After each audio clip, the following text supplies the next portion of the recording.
मैं डॉक्टर हरवीर सिंह डागुर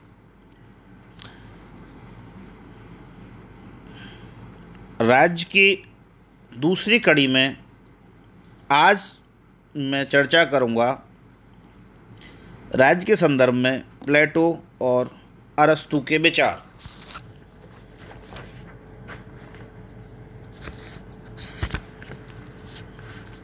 प्लेटो के अनुसार राज्य व्यक्ति का बृहद रूप है। जो गुण व्यक्ति के अंदर मौजूद हैं वही राज्य में हैं।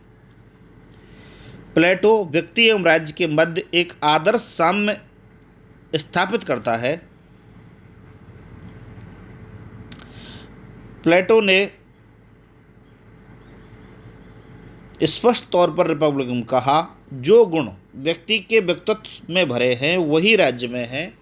क्या हमें ये नहीं मान लेना चाहिए कि राज्य में वही तत्व मौजूद हैं जो किसी व्यक्ति के अंदर है?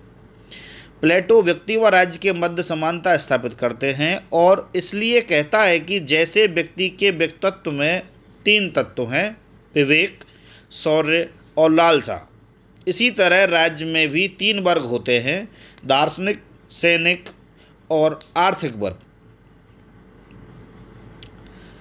त्रिवर्गीय व्यवस्था में आर्थिक वर्ग को पूर्णतः उपेक्षित करता है। प्लेटो का राज्य वास्तव में उच्च 2 वर्गों का राज्य है। सारी व्यवस्थाएं इन्हीं के लिए हैं, यथा शिक्षा, शासन व साम्यवादी जीवन शैली। और इस राज्य में शासन सत्ता दार्शनिकों के हाथ में है। उनमें जो सबसे बड़ा दार्शनिक है वही राजा है और इसलिए प्लेटो का पूरा राज्य एक ऑल वाइज सर्वज्ञानी दार्शनिक के हाथों में है। चूँकि ऐसा राज्य यथार्थ में नहीं हो सकता है, इसलिए इसे आदर्श राज्य कहा गया। प्लेटो ने स्पष्ट तौर पर कहा कि कुछ व्यक्ति सोने के बने होते हैं, स्वर्ण, कुछ चांदी के बने हुए होते हैं और बाकी लोहे और पीतल के। जो स्वर्ण के बने हुए होते हैं वो संरक्षक वर्ग में शामिल हैं, जिनका प्रमुख गुण है विवेक।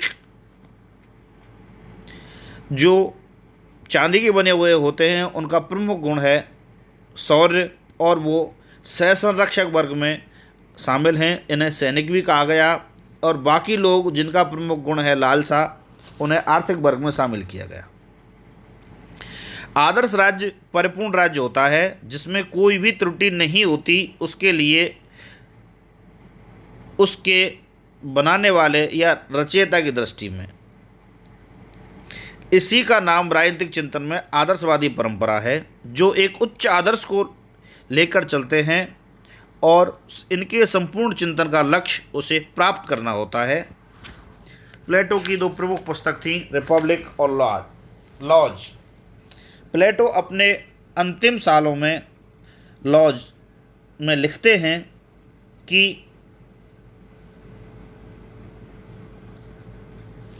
दार्शनिक राजा की बजाय 10 लोगों का एक बोर्ड होना चाहिए जो कानून के अनुसार शासन करे। दार्शनिक राजा कानून से ऊपर है, लेकिन लॉज में कानून को सर्वोच्चता प्रदान की गई है और कानून का शासन स्थापित किया गया है। यहाँ पर प्लेटो यथार्थवाद के निकट आ गया है, इसलिए इसे प्लेटो का उप आदर्श राज्य भी कहा गया। यदि हम कहें कि प्लेटो की रियलिज्म लॉज में है तो यह गलत नहीं होगा। प्लेटो की चर्चा करते समय ये स्पष्ट तौर पर कह सकते हैं कि प्लेटो का आदर्श राज्य रिपब्लिक में है और उप आदर्श राज्य लॉज में है। प्लेटो रिपब्लिक में दार्शनिक राजा के समर्थक हैं, वहीं लॉज में प्लेटो ने कानून की सर्वोच्चता स्थापित की और कानून के शासन के समर्थक हैं। प्लेटो अपने आदर्श राज्य की जनसंख्या 5040 निर्धारित करते हैं।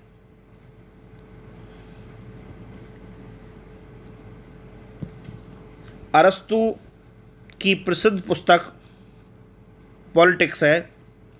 अरस्तु कहता है कि राज्य असंख्य परिवारों और ग्रामों का संयोग है, इसलिए अरस्तु का मानना है कि मनुष्य के भीतर एक सामाजिकता की भावना भरी हुई है। इसे समूह में रहने की प्रवृत्ति भी कहते हैं, जिसका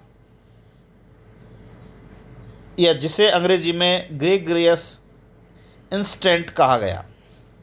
और इसलिए मनुष्य संस्थाएं बनाता है, इसी कारण परिवार बनता है और परिवार में से ही बिरादरी और कबीला बनता है। परिवार व्यक्ति की कुछ आवश्यकताएं पूरी करता है और कुछ आवश्यकताएं समुदाय या बिरादरी पूरी करता है, लेकिन कुछ ऐसी आवश्यकताएं हैं जो राज्य ही पूरी करता है। इसलिए पहले परिवार, फिर समुदाय और फिर राज्य बनता है।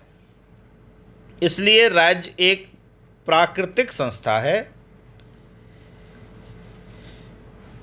अरस्तु ने कहा कि व्यक्तियों से मिलकर परिवार बना, परिवार से मिलकर समुदाय बना और समुदायों से मिलकर राज्य बना। अरस्तु के इस सिद्धांत को ही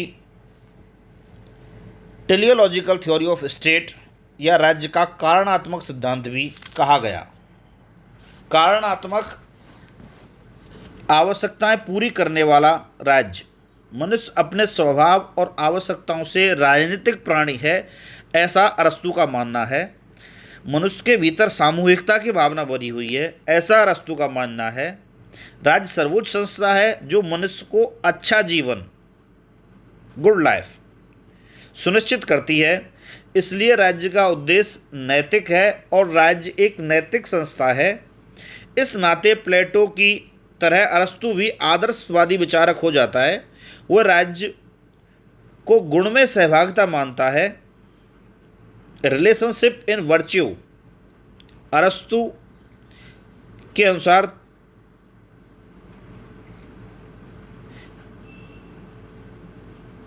सर्वश्रेष्ठ राज्य है वो पॉलिटी है, या यूं कहें जब अरस्तु सर्वश्रेष्ठ राज्य की बात करता है तो उसे पॉलिटी कहता है। इसके दो लक्षण हैं, मध्यम वर्ग का शासन और कानून की सर्वोच्चता। अरस्तु रिपब्लिक के आदर्श राज्य को अस्वीकार कर देता है, लेकिन लॉज के उप आदर्श राज्य को स्वीकार कर लेता है। यही कारण है कि जॉर्ज एच सेवाइन की टिप्पणी है, प्लेटो का दूसरा श्रेष्ठ राज्य अरस्तु का प्रथम श्रेष्ठ राज्य है। अर्थात प्लेटो का उप आदर्श राज्य अरस्तु का आदर्श राज्य है।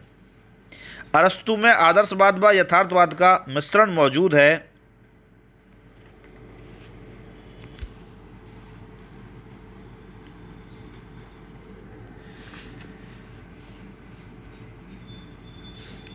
प्लेटो और अरस्तु ये दोनों प्रारंभिक विचारक हैं जो राज्य के बारे में चिंतन करते हैं और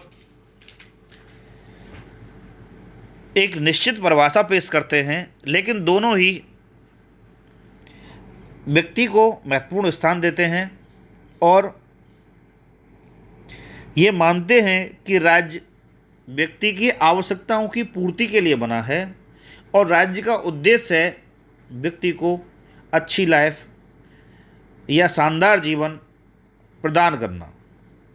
यदि वो उसमें सफल नहीं होता है तो राज्य की आवश्यकता नहीं है। यहीं से अरस्तु की क्रांति का सूत्र निकल के सामने आता है। राजनीति विज्ञान में आदर्शवाद का प्रारंभ भी प्लेटो से ही हुआ। आगे आने पर हॉब्स, लॉक और रूसो तीनों समझौतावादी विचारक हुए, जिन्होंने राज्य के बारे में अपने विचार प्रस्तुत किए। राज्य की अगली कड़ी में मैं हॉब्स, लॉक और रूसो के विचारों पर चर्चा करूंगा।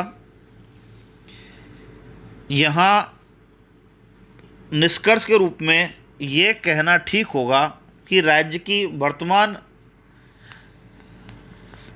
नींव उसी विचारधारा पर टिकी हुई है जिसकी शुरुआत प्लेटो ने की थी। समय के साथ साथ इसमें सुधार होते चले गए। प्लेटो ने जो रिपब्लिक में राज्य माना उसे स्वयं ने ही लॉज में अस्वीकार कर दिया और उसमें कुछ सुधार अरस्तु ने किया। बाद में राज्य की परिभाषा विस्तृत होती गई और समय के साथ साथ परिवर्तन आते गए